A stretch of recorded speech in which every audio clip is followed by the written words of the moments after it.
Hello, Aquarius. Welcome to your weekly reading.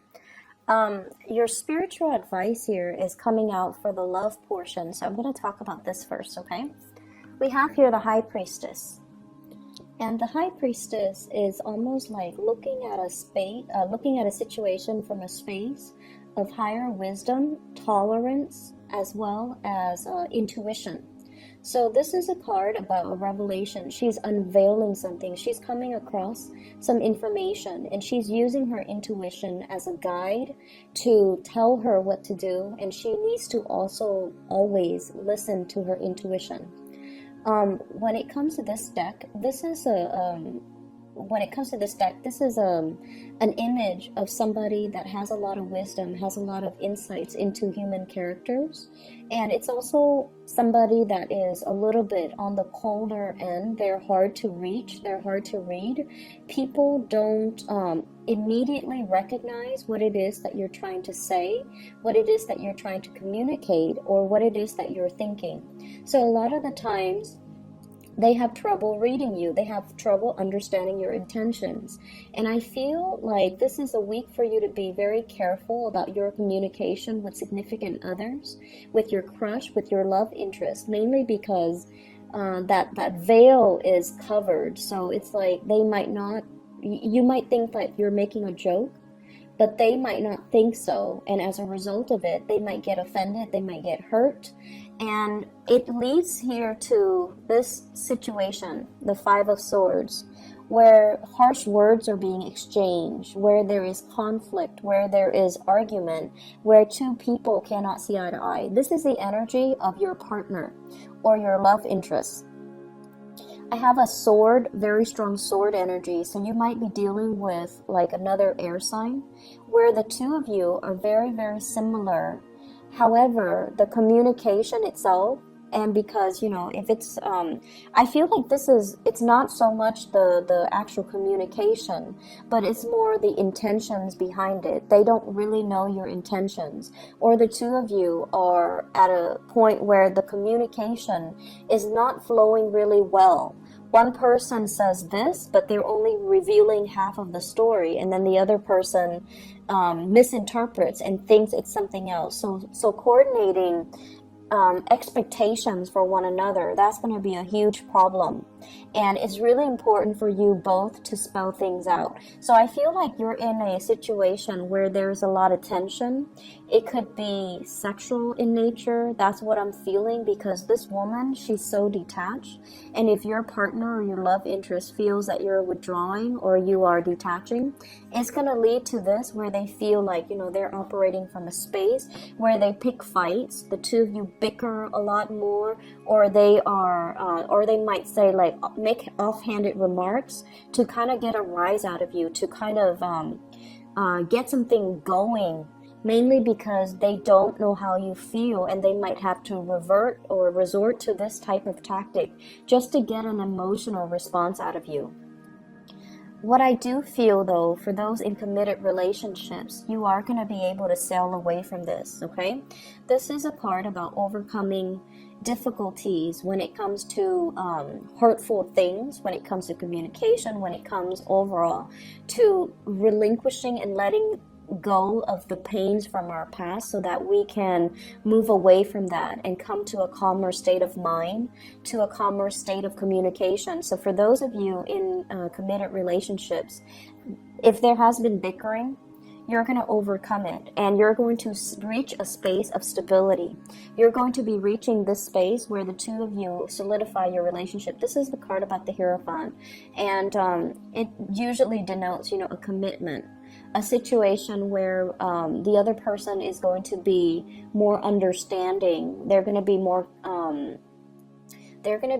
stable. They're going to be a lot more dependable. Okay, so this is a card of Taurus. For those of you dealing with Taurian energy, they're going to be there for you. And I feel it's as if these two cards, major arcana cards, you might be dealing, I'm getting a very strong Virgo, a very strong Pisces, as well as Taurian energy here with both of these cards.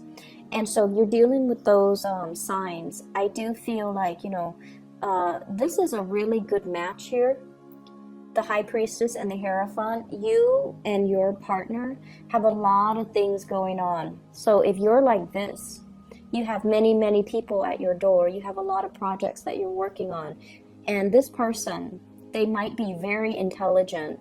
They are handling, you know, like really important, I feel like the word I'm getting is classified information, classified documents. Okay, this is also a card of a student, somebody who's in school, somebody who's learning, somebody who's also a teacher, and somebody who is coaching, teaching, mentoring. So the two of you, I feel, is you're both advancing and you both are learning. But because both of these cards show up and the vibe is so similar, I feel like you're dealing with somebody who is incredibly, incredibly stubborn. Okay, they might not be a fixed sign like the Leos, Taurus, another Aquarius, or what's the last, the Scorpio people. However, one person wants to be the teacher and the other, and expects the other person to learn. So it could be them wanting to, you know, play the role of a teacher. And so I feel like if there has been a lot of conflict, it's because of ego clashes. And you know, you are a very independent sign. You're very independent when it comes to your ideas. You don't like other people to impose their ideas on you or their ideologies on you. And so you might be butting heads with them. And so this is the week where I see your energy kind of softening up, where you're unveiling yourself. You're being a lot more receptive to the way that this person shows love and shows affection.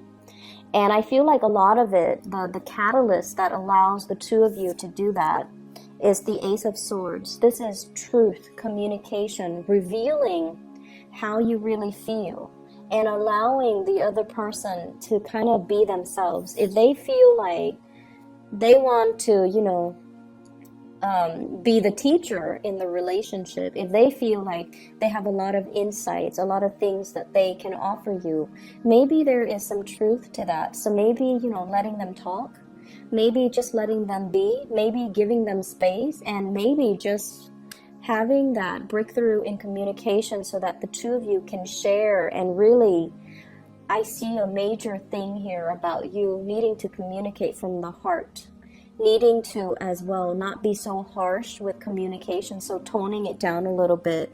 And they're saying baby talk, and I know that sounds so weird for an Aquarius, I can't even imagine, but they're saying like baby talk. Okay, with the sword energy, I feel as if it's saying here, you know, really pick your battles. If it's not worth it, don't fight over it, because you guys can get really bogged down when it comes to, like, you know, if there are disagreements in certain ideas, you want to get to the bottom of it. You want to resolve discrepancies. You want the other person to come to your way of doing things or believing in certain ideas. And if the other person's really stubborn, the more, you know, you push, the more they resist. And so I feel like you've finally met your match. And so the only way for this to work is if you openly, honestly communicate your needs, communicate your expectations. And I feel like the other person, they're so dependable. This Hierophant here, they're very dependable. So they're going to, you know, do whatever it takes to make you happy. Singles and dating, this is a really good card overall, where you're going to be communicating with your crush or somebody that I feel like you might initially find them kind of boring. Initially, okay? You might find them initially kind of boring, and they might rub you the wrong way at first because they're kind of abrasive. And then gradually you get to know them, and you get to see this really patient, enduring side of them that loves to read, that loves to have their alone time.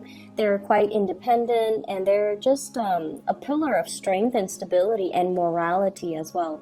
So whatever you thought was really annoying about them, you might, you know, find them quite endearing and quite attractive, and you might be really, really drawn to them. And I think a lot of it is happening because of really great communication between the two of you. So if there has been tension, I feel like it's de-escalating and it's leading to some major communication breakthrough. So there's going to be a lot of talks with relationship partner, crushes, etc. for this week.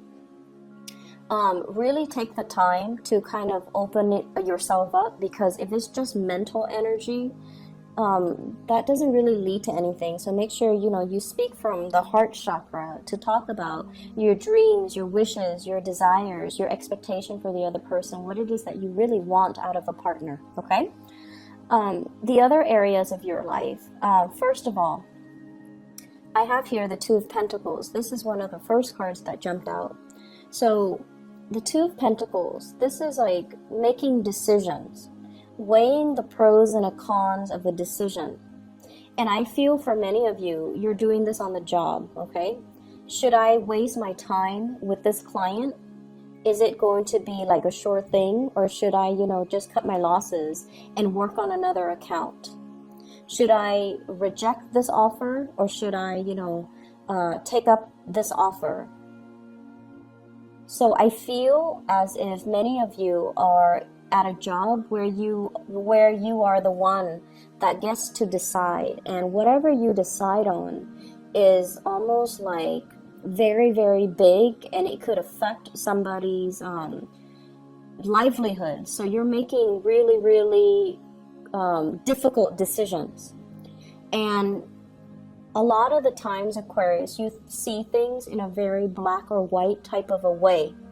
If it's wrong, it's wrong. If it's right, it's right. And that's the nature of fixed signs. They have very, very strong likes and dislikes, and they have very strong opinions. And I feel like this is the week where early on in the week, you might feel like, oh, this situation is kind of fishy.